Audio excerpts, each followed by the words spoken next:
Naapektuhan na ng malamig na panahon ang supply ng livestock at poultry product sa Dagupan City. Pero ayon sa Provincial Veterinary Office, mababa ang demand para dito kaya wala namang pagtaas sa presyo. Makibalita tayo live kay Jasmine Gabriel ng GMA Dagupan.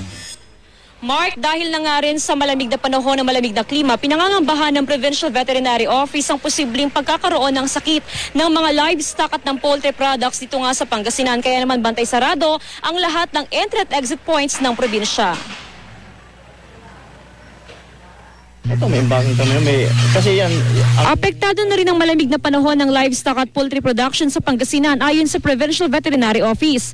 Dahil sa lamig ng klima, hirap sa paglaki ang mga manok, baboy, baka at maging ang mga isda. Dahil dito, bahagyaring apektado ang supply ng livestock at poultry products.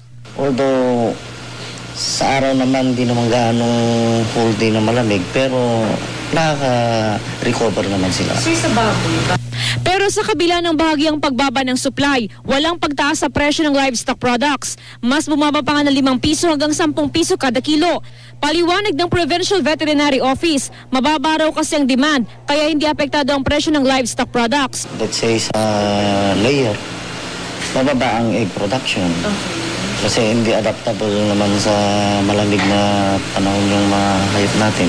Kasi dati, noong last year, nung kasagsagan ng mga okasyon, December, mataas, medyo mataas. So ngayon Bumaba ang presyo ngayon.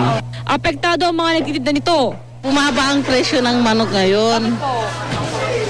Dahil sa taglamig siguro.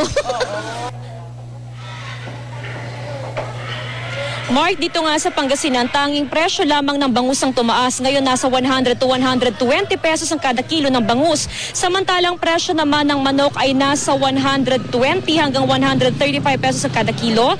Ang presyo naman ng karne ng baka ay nasa 215 hanggang 225 ang kada kilo. At ang presyo naman ng karne ng baboy ay nasa 165 hanggang 170 pesos kada kilo.